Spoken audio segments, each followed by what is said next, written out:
Study IQ IAS, आपका selection हमारा mission. यदि मैं आपसे सवाल पूछूं 1857 की क्रांति की चिंगारी कहां से भड़की, I am pretty sure 90% of you will answer Meerut से। लेकिन अगर मैं कहूं 1857 की क्रांति मेरठ से नहीं अंबाला से भड़की थी, can you believe me? And in that case historian KC Yadav has supported this. इसके अलावा अजनाल मैसाकर यह भी एक प्रकार का हत्याकांड हुआ था रिवोल्ट ऑफ 1857 के दौरान। हम सब जानते हैं रानी लक्ष्मीबाई जी ने 1857 की क्रांति को लीड किया था from the region of Jhansi. Nana Saheb Peshwa जी ने 1857 की क्रांति को लीड किया था from the region of Kanpur. And there were many such other revolutionaries. But ऐसे कई सारे रेवोल्यूशनरीज हैं जो इतिहास के पन्नों में कहीं दफन हो गए हैं। क्या आपने मैना देवी जी का नाम सुना है? क्या आपने दीवान मनीराम दत्त जी का नाम सुना है, जिन्होंने 1857 की क्रांति को आसाम के क्षेत्र से लीड किया था? उड़ा देवी जी, जिन्होंने लखनऊ के क्षेत्र से 1857 की क्रांति को लीड किया था। मोहम्मद अली बेग ने मध्य प्रदेश के नीमच डिस्ट्रिक्ट से 1857 की क्रांति को लीड किया था। 52 इमली एपिसोड, जहां पर 52 क्रांतिकारियों के डेड बॉडीज को 37 दिन तक इमली के पेड़ से लटका के रखा था ब्रिटिशर्स ने। So there are many such incidences that are hidden in the books of history, and today we are going to throw light on these important incidents. Hello everyone, hi, this is Alok Ojha, welcome to study IQ IAS। तो अब हम लोग एक एक करके कुछ important incidents पर प्रकाश डालेंगे। Stick in the video till the end, आपको बहुत सारी नई इंफॉर्मेशन मिलेगी। और in the end I will be telling you the story of skull of Alam Beg. Alam Beg ji थे कौन? और स्कल ऑफ आलम बेग 2014 में किताब लिखी गई है by Kim Wagner. So probably you will enjoy this short video. Stick in the video till the end. 1857 की क्रांति। The revolt of 1857 was not just because of one cause. It was amalgamation of different factors. Peasants, zamindar, apart from this, the cause of Nana Sahib Peshwa and many more. ऐसा कहा जाता था 1857 की क्रांति भड़कने के पीछे सबसे मुख्य जो कारण बना था, the immediate spurt was introduction of new Enfield rifle. And the cartridge of the rifle needs to be bitten off by teeth. और जो कार्ट्रिज था, इस पे जो कोटिंग थी, ये सुअर की चर्बी से और गाय की चर्बी से बनी हुई थी। Pig is considered as taboo among Muslim and cow is considered as sacred among Hindus. और यह बात आग की तरह पूरे उत्तर भारत में फैल गई। ऐसा कहा जाता है पहली बार मेरठ से ये ग्रीस कार्ट्रिजेस पहुंचे हैं बहरामपुर, और बहरामपुर में पूरे यूनिट ने इन कार्ट्रिजेस का इस्तेमाल करने से मना कर दिया। The entire unit was disbanded and a court martial was done. उसी समय पर जनरल ग्रेग हैंसन मेरिट से कहते हैं कि तत्काल रूप से मैं कमेटी गठित कर रहा हूं और टेम्पररी इस कार्ट्रिज का इस्तेमाल नहीं किया जाएगा। लेकिन ऐसा कहा गया है 29 मार्च 1857 को यह बात पहुंचती है बैरकपुर में, और बैरकपुर के एक सिपाही 34वीं रेजिमेंट के Mangal Pandey ji, he went on a rampage. जो यूरोपीय अधिकारी दिखे, इनको मारना स्टार्ट किया। और इनके साथ इनका समर्थन देने के लिए एक और सिपाही थे जिनका नाम था इसरुल पांडे जी ने। लेकिन उसी पलटन के, उसी टुकड़ी के एक व्यक्ति शेख पलटू खान ने पूरी की पूरी इंफॉर्मेशन ब्रिटिशर्स को दे दी। और ऐसा कहा गया है मंगल पांडे जी और इसरुल पांडे जी को तत्काल अरेस्ट किया गया and a trial was conducted against them. On 8 April 1857 Mangal Pandey ji became the first martyr of Mother India as a part of revolt of 1857. And on 11th April 1857, Isrul Pandey ji became the second martyr of Mother India as a part of revolt of 1857. यहां तक की कहानी सबको पता है। और ऐसा कहा जाता है 10 मई 1857 को 85 सिपाहीज ने मेरठ से एक नारा दिया था, दिल्ली चलो, और ये दिल्ली की तरफ प्रस्थान करते हैं। मेजॉरिटी ऑफ द बुक्स में यही कहानी बताई गई है, लेकिन एक इतिहासकार हैं जिनका नाम है केसी यादव जी, और केसी यादव जी ने इस बात को बताया है कि मेरठ से पहले, खास करके मेरठ में भी 10 मई को अपराइजिंग शुरू हुई थी, लेकिन 9 घंटे पहले इस अपराइजिंग की शुरुआत ऑलरेडी अंबाला से हो चुकी थी। प्लान क्या था? अंबाला के सिपाही, स्पेसिफिकली यह प्लान था कि अंबाला के कुछ सिपाही हैं और यह सिपाही, संडे का दिन था और संडे में ज्यादातर जो यूरोपीय अधिकारी हैं they go for the church services, ये चर्च विजिट करते हैं और यही समय होगा जब हम आर्मरी पर अटैक करेंगे और हथियारों को लूट लेंगे। मैं अंबाला की बात कर रहा हूं। यह प्लान था और उन्हीं सिपाही की एक टुकड़ी थी, उन्हीं टुकड़ी में से एक व्यक्ति थे जिन्होंने धोखा दे दिया इन सिपाहियों को, श्याम सिंह। और श्याम सिंह ने पूरी की पूरी इंफॉर्मेशन ब्रिटिशर्स को पहुंचा दी। उस समय पर जो ब्रिटिश कमांडिंग ऑफिसर थे उनका नाम था फोरसाइथ। जब तक ये आर्मरी पर पहुंचते, ऐसा कहा गया है कि इनको घेर लिया गया और घेरने के बाद एक तरीके से मैसेकर हुआ है जहां पर 120 सिपाहियों की हत्या कर दी गई और यह किस्सा इतिहास के पन्नों में कहीं दफन हो चुका है। हिस्टोरियन केसी यादव कहते हैं स्पेसिफिकली 1857 की क्रांति की जो चिंगारी थी वो मेरठ से नहीं बल्कि अंबाला से भड़की थी, क्योंकि अंबाला के सिपाही कहां जाना चाहते थे? दिल्ली, हथियारों को लूटने के बाद। अब आगे बढ़ते हैं, मेरठ में क्या हुआ? 10 मई 1857 को 85 सिपाही, इससे पहले की घटना क्या थी? मेरठ में जब ये ग्रीस्ड कार्ट्रिजेस आए थे तो एक यूनिट था, इनफैक्ट अगर बात करूं तो मेरठ एक बहुत बड़ा कंटोनमेंट हुआ करता था जिसमें 2357 भारतीय सिपाही थे स्पेसिफिकली, और अप्रॉक्सीमेटली 2000 के आसपास अंग्रेज सिपाही हुआ करते थे और 12 कैनन्स थी। उसी समय पर मेरठ में भी सिपाहियों को फोर्स किया गया to use these greased cartridges. 90 सिपाहियों ने मना कर दिया और 90 में से ऐसा कहा जाता है 85 सिपाहियों को तुरंत जेल में बंद कर दिया गया, जेल में कैद कर दिया गया और संडे की प्रेयर्स ऑफर करने के लिए निकल गए। मेरठ के उस समय पर कोतवाल थे धन्ना सिंह गुज्जर और कुछ विलेजर्स की मदद से इन्होंने 85 सिपाहियों को एक तरीके से जेल से रिहा किया और apart from this 800 more other prisoners were being release from the jail. और ये 85 सिपाही अब ये मूव करते हैं, प्रस्थान करते हैं दिल्ली की ओर by giving the slogan Delhi चलो। चलो दिल्ली नहीं, दिल्ली चलो। दिल्ली पहुंचते ही बहादुर शाह जफर जी को अपना रिप्रेजेंटेटिव चुनते हैं और यहीं से 1857 की क्रांति की शुरुआत होती है। तो यह था एक छोटा सा पहलू 1857 की क्रांति का कि इसकी शुरुआत अंबाला से हुई है और बाद में इसकी शुरुआत मेरठ से होती है। एक बहुत ही अच्छी रोचक कहानी आपको और सुनाता हूं मैं। Massacre at Ajnala. क्या आपने मैसेकर ऑफ अजनाल सुना है, जो कि 1857 की क्रांति का ही एक अहम हिस्सा हुआ करता था? जलियांवाला बाग हत्याकांड हम सबने सुना है और ऐसा कहा जाता है जलियांवाला बाग हत्याकांड के बाद specifically as per Britishers approximately around 370 persons lost their lives as per British official records. But unofficially, can you imagine 10 to 15,000 people were caught under the hails of bullet for the next 10 to 15 minutes. और ऐसा कहा गया कि आप imagine कर सकते हैं लगातार 10 से 15 मिनट तक लोगों पर गोलियां बरसाई गई है और सिर्फ 370-380 लोगों की हत्या हुई होगी, करेक्ट? उस समय पर एम के गांधी जलियांवाला बाग हत्याकांड के बाद कहते हैं specifically Britishers have lost the moral authority to govern this nation. उसी प्रकार से यदि बात की जाए अजनाल मैसाकर ऑफ 1857 जो कि अमृतसर में हुआ था, यह भी इतिहास के पन्नों में कहीं दफन हो चुका है। And it was also the part of revolt of 1857। क्या है पंजाब का Ajnala massacre? Let's throw light on that as well.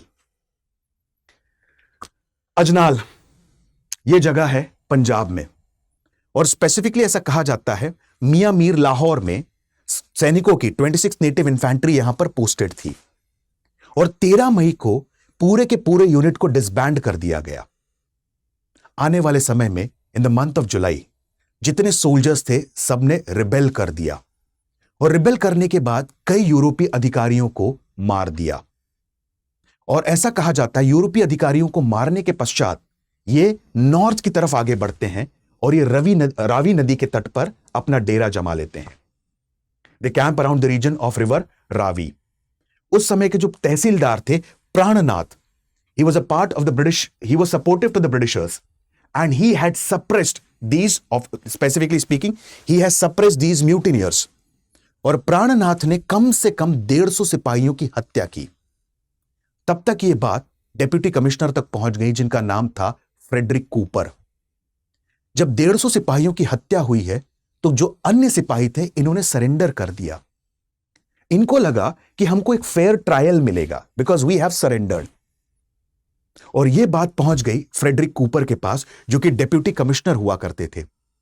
You can not even imagine my friends, Frederick Cooper ने अप्रॉक्सीमेटली 237 लोगों को गोली मारकर हत्या कर दी। किसी को तोप के सामने, कैनन के सामने खड़ा रखकर they were blown. Some people were hanged और 45 लोगों को एक ऐसे कमरे में बंद किया गया जहां पर बिल्कुल वेंटिलेशन नहीं है। And they died out of suffocation. Can you, ये तक यहां तक की बात तो ठीक थी।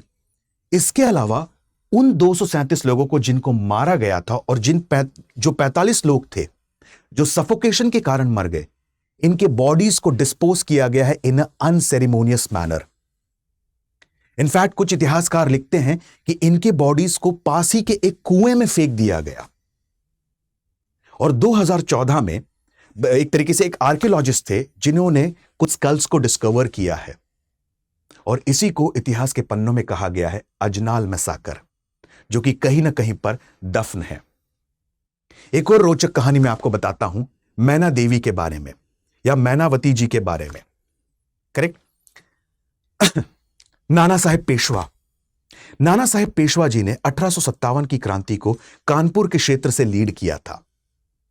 ऐसा कहा जाता था कि नाना साहेब पेशवा जी के जो पिताश्री थे Bajirao two, after third Anglo Maratha war, ऐसा कहा गया है कि ये बिथूर कानपुर में सेटल हो गए और ब्रिटिशर्स की तरफ से इनको सालाना 8 लाख रुपए पेंशन मिला करती थी।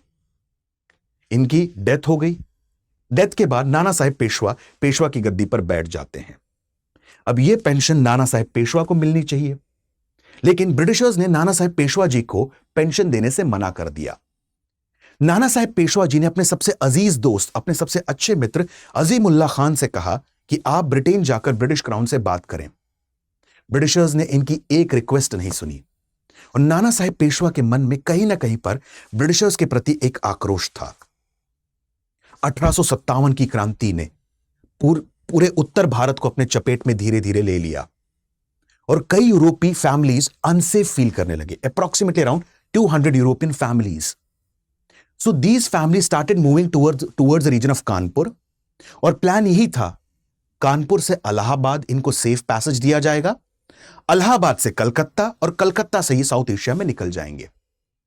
यह यूरोपीय फैमिलीज का प्लान था। कानपुर ये पहुंचते हैं और एक जगह है बीबी घर या सती चौरा, और तब यहां पर ऐसा कहा जाता है नाना साहेब पेशवा जी को यह बात पता चलती है। नाना साहेब पेशवा जी कुछ सिपाहियों के साथ यहां पहुंचते हैं और कानपुर के डिस्ट्रिक्ट कलेक्टर चार्ल्स हिलर्सडन उस समय पर नाना साहेब जी से कहते हैं, ये जो भी मसला है आपके और कंपनी के बीच में है, मैं पूरी कोशिश करूंगा कि यहां पर कंपनी आपके लिए कुछ ना कुछ फायदेमंद चीज लेकर आए, लेकिन मेरी दरख्वास्त है आपसे, please give a safe passage to these 200 European families, to which Nana Saheb Peshwa ji initially accepted. लेकिन जैसे ही फैमिलीज आगे बढ़ने लगी है, ऐसा कहा गया है नाना साहेब पेशवा जी के जो सिपाही थे इन्होंने फैमिलीज पर आक्रमण कर दिया। And this entire episode is called as Bibi Ghar massacre और Sati Chaura Ghat massacre. And after this it is believed that Britishers adopted a very brutal policy of suppression। बड़े ही बेरहमी से ऐसा कहा जाता है 1857 की क्रांति को सप्रेस किया गया। नाना साहेब पेशवा जी आने वाले समय में नेपाल चले गए, लेकिन जाने से पहले अपनी बेटी, जो कि इनकी एक एडॉप्टेड बेटी थी, मैनावती जी, जिनको मैना देवी भी कहा जाता है, can you believe one thing, 13 से 14 साल की एक बालिका. And I'll give you the example of the brutality that was conducted by the Britishers. नाना साहेब पेशवा जी तो नेपाल की तरफ जाने लगे थे, लेकिन इनकी बेटी ने इस कम आयु में, इस कम उम्र में भी करेज और वेलर दिखाया. कैसे? ये बिथूर जाती हैं और उस समय पर एक कमांडिंग ऑफिसर थे जिनका नाम था हे. वो बिथूर के किले पर लगातार गोले दागे जा रहे हैं. इन्होंने बहुत रिक्वेस्ट की लेकिन ये नहीं माने. हे ने यहां पर एक जनरल मैसेकर कर दिया, कत्लेआम कर दिया. And in fact she requested a lot, मैना देवी ने, लेकिन हे ने जरा से भी नहीं सुनी. और इनफैक्ट हे इनको कैप्चर करने जा रहे थे, लेकिन Mainavati she knew the secret doors of the palace और जैसे तैसे ये निकल गई. लेकिन बाद में जनरल ऑट्रम ने हे को इंस्ट्रक्शंस दी किसी भी तरीके से मैना देवी जी को ढूंढा जाए, क्योंकि मैना देवी जी को पता है कि उनके पिताजी किस तरफ गए हैं. ऐसा कहा गया है. ढूंढने के बाद मैना देवी जी को पकड़ा गया. इनसे ब्रिटिशर्स ने बहुत सारी चीजें उगलवाने की कोशिश की, बट मैना देवी जी ने एक भी बात नहीं बताई. To create a deterrence in the mind of the people, Britishers ने क्या किया? ऑट्रम ने ऑर्डर किया है मैना देवी जी को पेड़ से बांध दिया जाए और इनकी बॉडी को जिंदा जला दिया जाए. 13 से 14 साल की एक बालिका मैनावती, जिनको मैना देवी जी कहा जाता है, स्पेसिफिकली इनको जिंदा जला दिया गया था to create deterrence in the minds of others. And this episode is hidden in the books of history. इसके अलावा अगली बात जो है वो है आजमगढ़ प्रोक्लेमेशन और मैनिफेस्टो ऑफ 1857 रेवोल्यूशनरीज. ठीक है, जैसे कि हमने डिस्कस किया, मेरठ से कुछ सिपाही निकले हैं, दिल्ली चलो का नारा देते हैं. और दिल्ली चलो का नारा देने के बाद ऐसा कहा जाता है ये दिल्ली पहुंचते हैं और बहादुर शाह जफर को अपना रिप्रेजेंटेटिव चुनते हैं. बहादुर शाह जफर जो उस समय के मुगल एम्परर थे, इनकी आयु थी 82 वर्ष, अप्रॉक्सीमेटली अराउंड 82 ईयर्स. और इन्होंने कहा मेरी जगह पर नेतृत्व करेंगे मिर्जा मुगल, मेरे एक बेटे. लेकिन Mirza Mughal he was not that experienced, so he was not appointed और not selected by the sepoys. तब जनरल बख्त खान जो कि मिलिट्री कमांडर हुआ करते थे, इनको चुना गया. उसी समय पर 25 अगस्त को ऑगस्ट प्रोक्लेमेशन हुआ है और यह प्रोक्लेमेशन फिरोज शाह ने दिया है, जो कि बहादुर शाह जफर के एक बेटे थे. और उनका मानना था यही सबसे बेहतरीन समय है जहां पर हम हिंदू मुस्लिम यूनिटी को पोर्ट्रे कर सकते हैं. यही सबसे बेहतरीन समय है जहां पर हम अलग अलग वर्ग से बिलोंग जरूर करते हैं, but we are fighting against a common enemy. चाहे वो जमींदार हो, चाहे वो पीजेंट या किसान हो, चाहे वो आर्टिशंस हो, चाहे वो राजे रजवाड़े ही क्यों ना हो, every one of us are fighting against a common enemy. So we need to develop an anti-colonial attitude. और यहां पर ऑगस्ट प्रोक्लेमेशन डिक्लेयर किया गया. यदि कोई भी व्यक्ति ब्रिटिशर्स के प्रति वफादार रहता है और हम क्रांतिकारियों को यह बात पता चलती है, उस व्यक्ति की प्रॉपर्टी को कॉन्फिस्केट कर लिया जाएगा एंड इन केस यहां पर उस व्यक्ति को डेथ पेनाल्टी भी दी जा सकती है. तो 1857 की क्रांति के दौरान यह था ऑगस्ट प्रोक्लेमेशन. यह किस्सा तो आपने कई जगह सुना होगा और कई जगह पढ़ा भी होगा. 52 इमली एपिसोड. अभी तक हम लोगों ने जाना स्पेसिफिकली कि 1857 की क्रांति की शुरुआत मेरठ से पहले अंबाला में हुई थी. अजनाल मैसाकर जो कि इतिहास के पन्नों में कहीं दफन हो चुका है. बीबीघर मैसाकर और Sati Chaura Ghat massacre and role of मैना देवी जी. एंड अपार्ट फ्रॉम दिस अब हम जानेंगे 52 इमली एपिसोड क्या है. ठीक है, फतेहपुर जो कि उत्तर प्रदेश में लोकेटेड है, फतेहपुर में भी 1857 की क्रांति पहुंच चुकी थी और यहां के सबसे इंपॉर्टेंट लीडर हुआ करते थे ठाकुर जोधा सिंह अतैया. और ठाकुर जोधा सिंह अतैया ने कई सारे क्रांतिकारियों को इकट्ठा किया और क्रांतिकारियों की मदद से सबसे पहले इन्होंने ट्रेजरी को एक्वायर किया और कोर्ट पर आक्रमण किया. आने वाले समय में इनकी मित्रता होती है तात्या तोपे जी से. और तात्या तोपे जी ने 1857 की क्रांति को ग्वालियर के क्षेत्र से लीड किया था। आने वाले समय में तात्या तोपे जी को, ऐसा कहा जाता है, मध्य प्रदेश के शिवपुरी जेल में फांसी की सजा दी जाती है। तो स्पेसिफिकली अगर बात करें तो इनकी मित्रता तात्या तोपे के साथ होती है और यहां पर पहली बार ब्रिटिशर्स से इनका फेस ऑफ होता है on the banks of river Pandu, लेकिन ब्रिटिशर्स फ्लेड अवे। इसके बावजूद इन्होंने हिम्मत नहीं हारी और कई सारे क्रांतिकारियों को और इकट्ठा किया। इनफैक्ट इन्होंने अवध और बुंदेलखंड के क्षेत्र के जितने क्रांतिकारी थे सबको इकट्ठा और एक तरीके से ट्रेन किया गया है। इनफैक्ट महमूदपुर नाम करके गांव में एक आला ब्रिटिश इंस्पेक्टर की हत्या भी कर दी और खजुआ नाम करके जगह को अपना एपिसेंटर बनाया, एपिसेंटर ऑफ रेवोल्यूशनरी एक्टिविटीज। और उसी समय पर कर्नल पॉवेल को यह बात पता चलती है और कर्नल पॉवेल खजुआ पर आक्रमण करते हैं और कर्नल पॉवेल की भी हत्या हो जाती है। Now Britishers got very serious and they dispatched colonel Neill. और जब नील को डिस्पैच किया जाता है तो कई सारे ट्रेटर्स की वजह से ठाकुर जोधा सिंह अतैया जी को पकड़ा जाता है। What an act of brutality again conducted by the Britishers as a part of suppression of revolt of 1857. ऐसा कहा जाता है ठाकुर जोधा सिंह अतैया जी के साथ 51 और ऐसे क्रांतिकारी थे जिनको टैमरिन ट्री, इमली के पेड़ से लटका दिया गया। They were hanged to death. और यही नहीं, इन 52 क्रांतिकारियों को अगले 37 दिन तक टैमरिन, इमली के पेड़ से लटकाया रखा ताकि कोई और इस प्रकार की जरूरत ना करे। और इंस्ट्रक्शंस भी दिए गए हैं, यदि कोई व्यक्ति एक भी डेड बॉडी को इस इमली के पेड़ से उतारता है, he will meet the same fate. And this horrific event as a part of revolt of 1857 is referred as 52 Imli episode, which took place on 28th April 1858. ये था 52 इमली एपिसोड। आखिरी में मैं आपको बताऊंगा एक रोचक कहानी अबाउट आलम बेग। आलम बेग कौन है जिनके ऊपर किम वैगनर ने किताब लिखी है, स्कल ऑफ आलम बेग। उससे पहले एक और चीज मैं आपको बता देता हूं दीवान मनीराम दत्त बरूहा के बारे में। हम सब ने रानी लक्ष्मीबाई, बेगम हजरत महल, मोहम्मद अली बेग, लियाकत अली, देन अहमदुल्ला खान, झलकारी बाई, इन सब के बारे में पढ़ा है, लेकिन क्या आपने दीवान मनीराम दत्त जी के बारे में सुना है?